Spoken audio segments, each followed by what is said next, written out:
نحمده ونصلي على رسوله الكريم اما بعد اعوذ بالله من الشیطان الرجیم بسم اللہ الرحمن الرحیم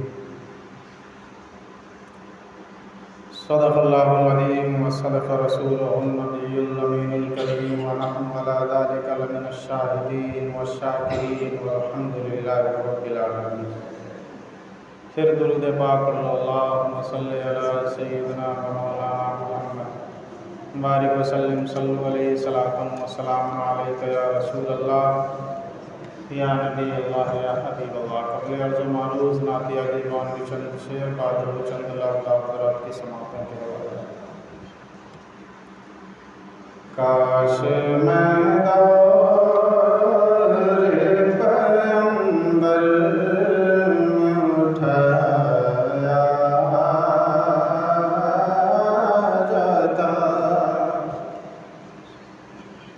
کاش میں دور پیغمبر میں اٹھایا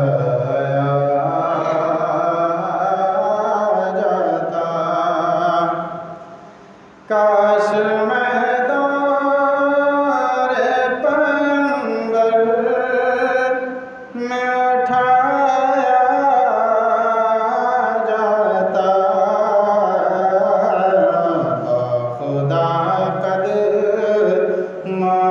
سرکار کے پایا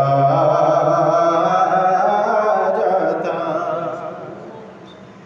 باخدا قدموں میں سرکار کے پایا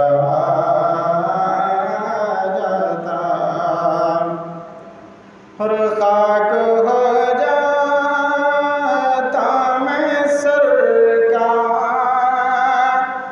کے قدموں کے تلے، خاک ہو جاتا میں سرکار کے قدموں کے تلے،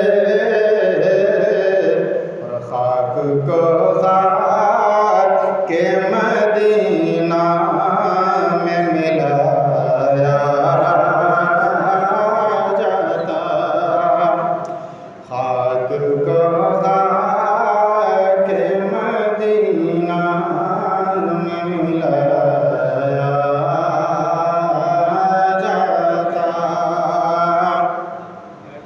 خاک ہو جاتا، پھر کیا ہوتا؟ مل کے سب لوگ مجھے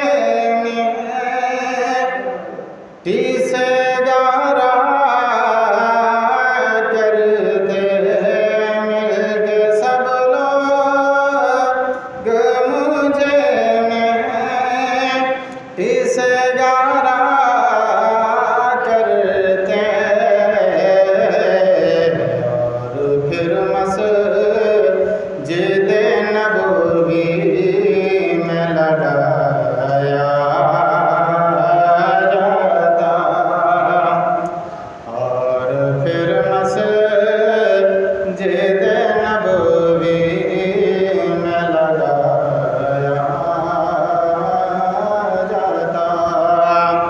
اور کاش میں ہوتا کوئی ایسی لکڑی، کاش میں ہوتا کوئی ایسی لکڑی جس کو سرکار کے منبر میں لگایا جاتا، جس کو سرکار کے منبر میں لگایا جاتا۔ درود پاک اللہم صلی علی سیدنا مولانا محمد بارک وسلم صلو علیہ صلاۃ و سلام علیک یا رسول اللہ۔ ذکر خدا جو ان سے جدا چاہو نج دیو، ذکر خدا جو ان سے جدا چاہوں نزدیو، واللہ ذکر حق نہیں کنجی سحر کی ہے، واللہ ذکر حق نہیں کنجی سحر کی ہے۔ مصطفیٰ جان رحمت صلی اللہ علیہ وسلم کا ذکر اللہ کے ذکر سے نہ کبھی جدا تھا، نہ جدا ہے، اور نہ ہی قیامت تک جدا ہوگا۔ قرآن کی کوئی بھی آیت پڑھیے جہاں اللہ کی وحدانیت، اس کی انفرادیت، اس کا تفرد، اس کی توحید کا اقرار ہوتا ہے، وہیں محمد مصطفیٰ صلی اللہ علیہ وسلم کی نبوت کا اظہار بھی ہوتا ہے۔ قرآن کی ہر آیت یہ سرکار دو عالم صلی اللہ علیہ وسلم کے دلالتاً، اشارتاً، اقتضاءً اور صراحتاً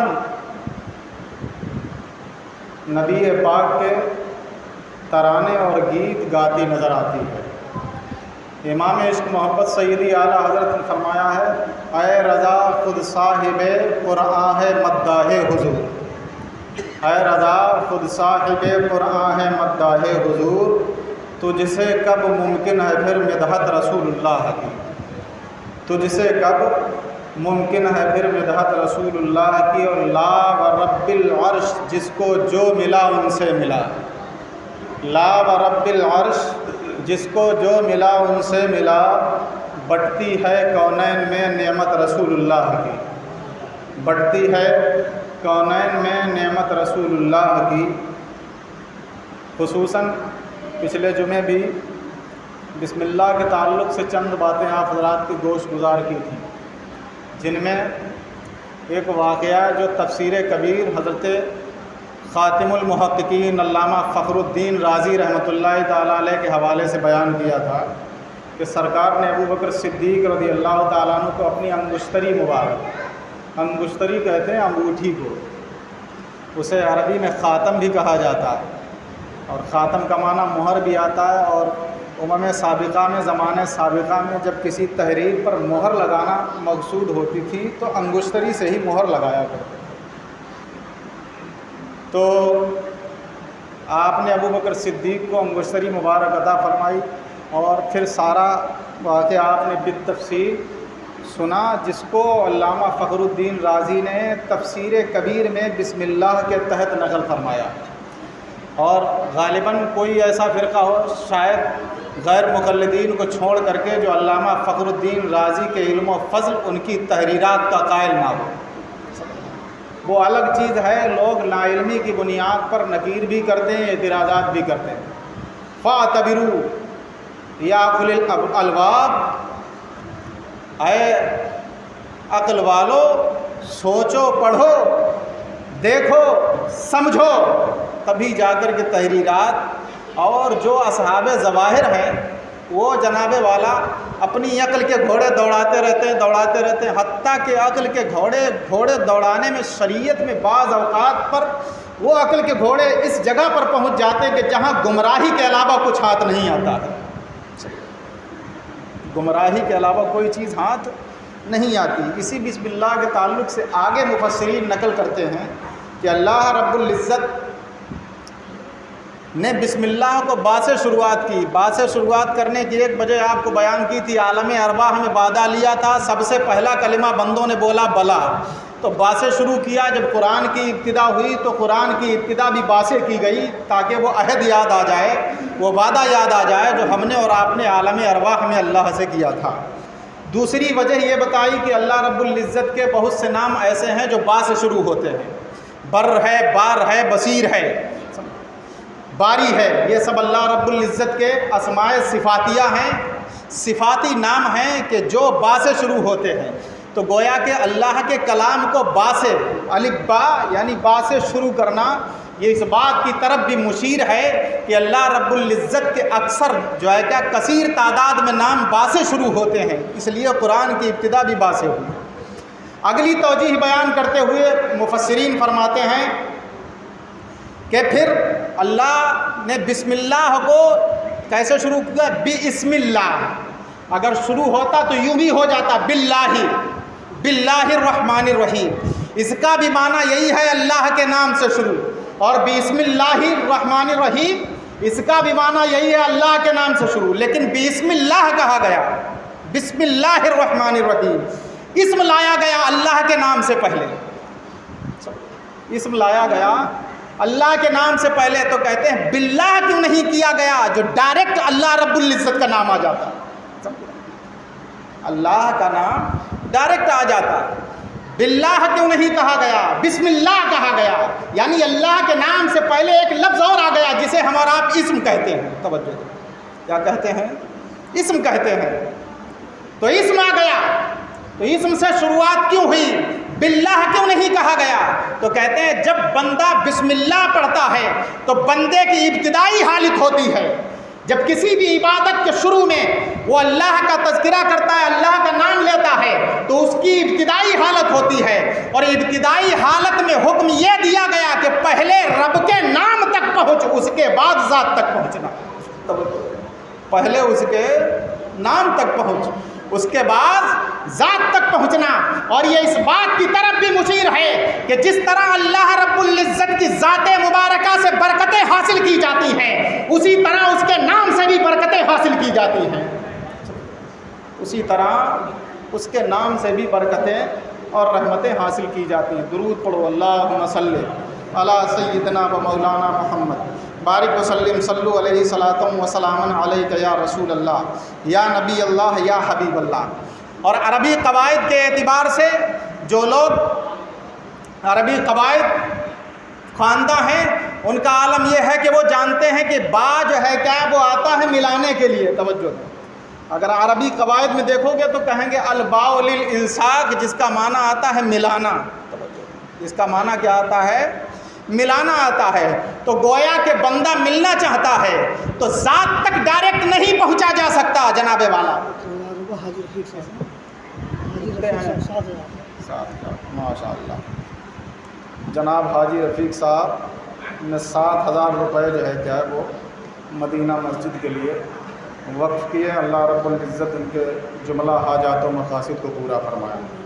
اس سے پہلے ابھی جب شیشے لگے تھے تب بھی حاجی صاحب کے 15,000 روپے آئے تھے، تو مسلسل کام چل ہی رہا ہے، اور بیچ میں یہ جملہ معترضہ کے طور پر سن لو، خصوصاً آج میں اپنی مسجد کے لیے نہیں کہنا چاہتا ہوں، آج ہمارے قصبے کی دوسری مسجد سے جو ہے کیا اس کے متولیان اور انتظامیہ میں سے 2 حضرات آئے ہوئے، جب اپنی مسجد کا انتظام ہوا تو ہم لوگ بھی دوسروں کی مسجد میں گئے اور بڑا ہی بڑھ چڑھ کے سب نے حصہ لیا۔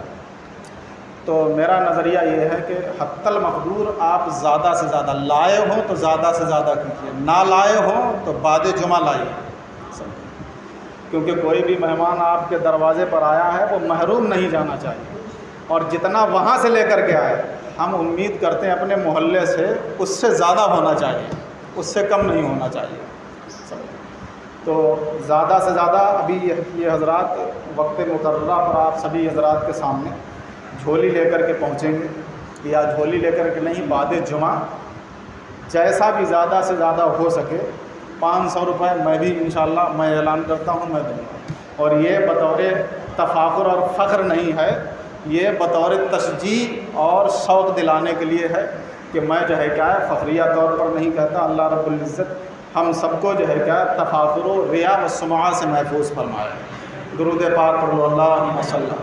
1000 روپے چلو بابو بھائی سے لے لیے، چلو ماشاءاللہ، اللہ رب العزت ان کو جزائے خیر عطا فرمائے۔ تو بات چل رہی تھی کہ اسم اللہ کی، تو کہتے ہیں اسم سے شروعات کی، اللہ رب العزت کے کلام کی اسم سے شروعات ہوئی تو بندے کی ابتدائی حالت ہوتی ہے، اور وہ ابتدائی حالت میں اللہ سے ملنا چاہتا ہے، اللہ سے ملنا چاہتا ہے، تو مفسرین فرماتے ہیں اسم سے شروعات اسی بنیاد پر ہوئی کہ پہلے اس کے نام تک پہنچو، اس کے بعد اس کی ذات تک رسائی ہوگی۔ نیز یہ بھی پتہ چلا ہے کہ جب اسم سے یعنی نام سے برکت حاصل کی جا سکتی ہے تو ذات سے بھی برکت حاصل کی جا سکتی ہے۔ دوسری چیز یہ ہے کہ اللہ رب العزت کا، میرے رب کا جو اللہ نام ہے یہ ذاتی نام ہے، اور باقی نام جو ہے کیا وہ صفاتی نام ہے۔ ذاتی اور صفاتی میں فرق یہ سمجھ لیجئے کہ ذاتی نام کا مطلب یہ ہوتا ہے جو صرف ذات کو بتاتا ہے، اس کے ساتھ کوئی صفت نہیں بتاتا. صفاتی نام ہوتا ہے کہ جو آدمی کی اچھی بری عادات بھی بتاتا ہے. جیسے مثال کے طور پر کسی کا نام قاسم ہے، یہ ذاتی نام ہو گیا، اور وہ عالم ہے جناب والا، اس نے پڑھا لکھا ہے تو پھر اسے کیا کہا جاتا ہے؟ عالم بھی کہا جاتا ہے. تو یہ صفاتی نام ہو گیا. یعنی یہ صفاتی نام ہے کہ ذات بھی اس کی بتا رہا ہے اور اس کی صفت یہ بھی بتا رہا ہے کہ یہ علم والا بھی ہے. یہ علم والا ہے، اور اگر اس کے پاس زمین بھی بہت زیادہ ہے تو پھر اسے زمیندار بھی کہا جاتا ہے. تو زمیندار صاحب کہا جاتا ہے کسی کو جناب والا. کوئی حاجی کے نام سے مشہور ہو جاتا تو حاجی یہ ذاتی نام نہیں ہے، صفاتی نام ہے. صفت بتا رہا ہے کیونکہ اس نے حج کیا ہے. تو ایک ذاتی نام ہے، ایک صفاتی نام ہے. جو خوبیاں بتاتا ہے وہ صفاتی نام کہلاتا ہے، جو صرف اس کی ذات کو بتاتا ہے وہ کیا کہلاتا ہے؟ ذاتی نام کہلاتا ہے. صفات اور خوبیاں اور برائیاں نہیں بیان کرتا ہے. تو کہتے ہیں پہلے اسم تک پہنچو، پہلے رب کے نام تک پہنچو، اس کے بعد ذات تک پہنچنا. تو پہلے اسم، اس کے بعد اس کی ذات ہے. اور اللہ بھی جناب والا اس میں ذاتی ہے، اللہ نہیں ہے. توجہ دیں، غور کریں. اللہ بھی اس میں ذاتی ہے، اللہ نہیں ہے. ذات اور ہے، اسم اور ہوتا ہے. ذات اور ہے اور اسم اور ہوتا ہے. یہ اللہ، لفظ اللہ جو ہے چند حروف کا مجموعہ ہے. توجہ دیں، چند حروف کا مجموعہ ہے. رحمان چند حروف کا مجموعہ ہے، رحیم چند حروف کا مجموعہ ہے، اللہ نہیں ہے. توجہ دیں، یہ مجموعہ حروف ہے، حروف ہجائیہ کا مجموعہ ہے. تو کہنا مقصد یہ ہے کہ بسم اللہ میں جب ان سے برکت حاصل کرنے کا حکم دیا گیا کہ ان حروف ہجائیہ کے مجموعے سے آپ برکت حاصل کر سکتے ہو، رحمت حاصل کر سکتے ہو، فضل حاصل کر سکتے ہو، کمال حاصل کر سکتے ہو جناب والا، تو یہ چند لفظوں کے مجموعے سے برکت اور رحمت حاصل ہو سکتی ہے. تو کہتے وہ عباد خدا، وہ بندے کہ جو ذات ہے جناب والا، جب ان حروف سے برکت حاصل کی جا سکتی ہے تو ان بندوں سے برکت کیوں حاصل نہیں کی جا سکتی جنہیں اللہ رب العزت نے اپنی بارگاہ کا مقبول بنایا ہے، جنہیں اپنی بارگاہ کا. یہ حروف کا مجموعہ، حروف کے مجموعے سے برکت حاصل کی جا سکتی ہے. تو بدعقیدے حروف کے مجموعے سے تو برکت حاصل کرتے ہیں لیکن ان زبات سے برکت حاصل نہیں کرتے جنہیں اللہ رب العزت نے اپنی بارگاہ میں قرب عطا فرمایا. یہ اہل سنت کا نصیب ہے کہ وہ ان سے بھی برکت حاصل کرنے کے قائل ہیں اور ان سے بھی برکت حاصل کرنے کے قائل ہیں. یہ اہل سنت کا نصیب، اور یہی قرآن و حدیث کا عقیدہ بھی ہے. درود پاک پڑھو، اللہم صلی علی سیدنا مولانا محمد بارک وسلم، صلو علیہ صلاۃ و سلام علیک یا رسول اللہ، یا نبی اللہ، یا حبیب اللہ. اسی کے تحت اللہ رب العزت کے 3000 نام جناب والا. ہمارے آپ کے پاس جو نام موجود ہیں وہ کتنے نام ہیں؟ 99 نام. قرآن پاک میں کتنے موجود ہیں؟ اللہ رب العزت کے 99 نام ہیں. ان میں سے ایک ذاتی نام ہے اور باقی صفاتی نام. 99 نام ہے، لیکن مفسرین فرماتے ہیں اللہ رب العزت کے 3000 نام ہیں. کتنے نام ہیں؟ 3000 نام ہیں. اور 3000 نام جناب والا ان میں بتاتے ہیں کہ 1000 ناموں کا علم ملائکہ کو ہے جو فرشتوں کے پاس ہے، اور 1000 ناموں کا علم انبیاء کرام کو ہے جو انبیاء کرام کے پاس ہے. 300 نام توریت میں جو حضرت موسیٰ علیہ السلام پر اتری کتاب اس توریت میں مذکور ہے. 300 حضرت داؤد علیہ السلام پر جو کتاب اتری زبور، اس میں 300 نام مذکور ہیں. 300 نام انجیل جو حضرت عیسیٰ علیہ السلام پر اتری اس میں مذکور ہیں. کتنے ہو گئے؟ 2900 نام ہو گئے. کتنے ہو گئے؟ 2999 قرآن میں موجود ہیں. کتنے ہو گئے؟ 2999 ہو گئے. اور ایک نام کے بارے میں بتاتے ہیں کہ ایک نام ایسا ہے جو میرا رب جانتا ہے، اس کے علاوہ کوئی نہیں جانتا. ایک نام رب کا ایسا بھی ہے جو صرف وہ جانتا ہے، اس کے علاوہ کوئی نہیں جانتا. اور آگے مفسرین فرماتے ہیں اسی بسم اللہ میں جسے ہم اور آپ پڑھتے ہیں بسم اللہ الرحمن الرحیم، کہتے ہیں اس بسم اللہ میں اللہ رب العزت کے 3 نام ہیں، اور ان 3 ناموں کے معنی ایسے ہیں، کہتے ہیں 3000 ناموں کے معنی کو شامل ہیں. 3000 ناموں کے معنی کو شامل ہیں. گویا کہ جو بسم اللہ پڑھتا ہے وہ اللہ رب العزت کو 3000 ناموں سے پکارتا ہے. 3000 ناموں سے پکارتا ہے. حضرت مفتی اعظم ہند رحمۃ اللہ تعالیٰ علیہ کی بارگاہ میں جو ہے کہ ایک جناب آئے کہ حضور ہمارا کاروبار نہیں چل رہا ہے، بڑی پریشانیاں ہیں. آپ نے ایک کاغذ پر بسم اللہ لکھا اور لپیٹ کر کے دے دیا، جاؤ اسے اپنے پاس رکھ لے، جاؤ اسے اپنے پاس. پھر تو کیا تھا، اللہ رب العزت کی رحمت کے دریا بہ پڑے. خود ان کی زبانی ہے جناب والا. پھر کہتے ہیں میرے دل میں خیال آیا کہ حضور نے لکھا کیا ہے آخرکار اس پر. کھول کر کے دیکھتا ہوں، اور جب کھول کر کے دیکھا تو کچھ اور نہیں لکھا تھا، صرف بسم اللہ لکھا ہوا تھا. اس کی برکتیں یہ تھیں کہ اللہ رب العزت کی رحمت کے خزانے کھل گئے تھے. تو جو لکھ کر کے اپنے پاس رکھتا ہے اس پر جناب والا رحمتوں کے خزانے کھل جاتے ہیں، اور جن کے سینے میں پورا قرآن بس جائے ان پر رب کی رحمتوں کے خزانے کیسے کھلے ہوں گے؟ ان پر رب کی رحمتوں کے خزانے کس طریقے سے کھلے ہوں گے؟ درود پاک پڑھ لو. میں اپنی گفتگو کو یہیں پر ختم کرتا ہوں. جاؤ کھڑے ہو جاؤ، اور جو ہے کیا ہے آپ حضرات کھڑے ہو جاؤ. یہ حضرات جو ہے کیا ہے وہ ہری مسجد کا لنٹر پڑھنے کے لیے ہے.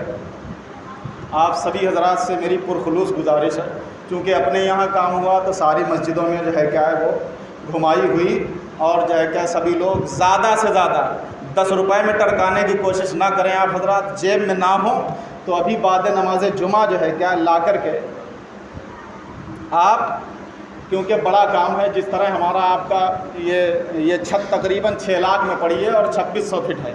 ان کی چھت بتا رہے ہیں تقریباً 3000 فٹ ہے. تو ظاہر سی بات ہے جو اس میں لگا ہے اس سے زیادہ ہی، اور یہ ہمارے آپ کے قصبے سے ہی سبھی لوگوں نے. اور وقت ابھی جس کے پاس نہ ہو، چونکہ بوقت چھت کٹوں کی بھی ضرورت ہوتی ہے، بجر فٹ کی بھی ضرورت ہوتی ہے، تو جن کے پاس فی الحال نہ ہو وہ اس وقت جو ہے کیا ہے کٹے وغیرہ اور بجر فٹ وغیرہ جو ہے کیا ہے پہنچا کر کے زیادہ سے زیادہ امداد کی کوشش کریں. اللہ رب العزت آپ سب کی امداد کو قبول فرمائے.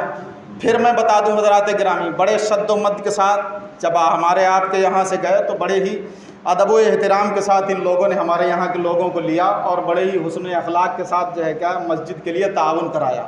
اور آپ سبھی حضرات سے بھی میری گزارش ہے، اور میں اہل محلہ سے اس بات کا خواہاں ہوں کہ جو چندہ وہاں سے آپ کے یہاں آیا ہو اس سے بڑھانے کی کوشش کیجیے، اس سے کم نہیں ہونا چاہیے.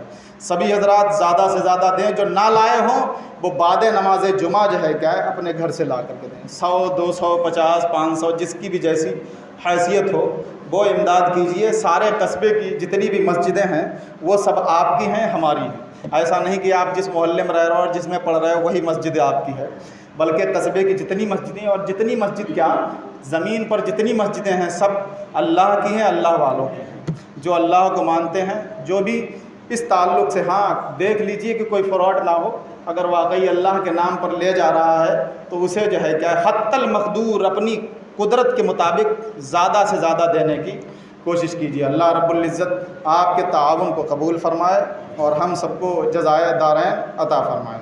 استغفر اللہ ربی من کل ذنب واتوب الیہ. لا الہ الا اللہ محمد الرسول اللہ. اشہد ان لا الہ الا اللہ. نحمدہ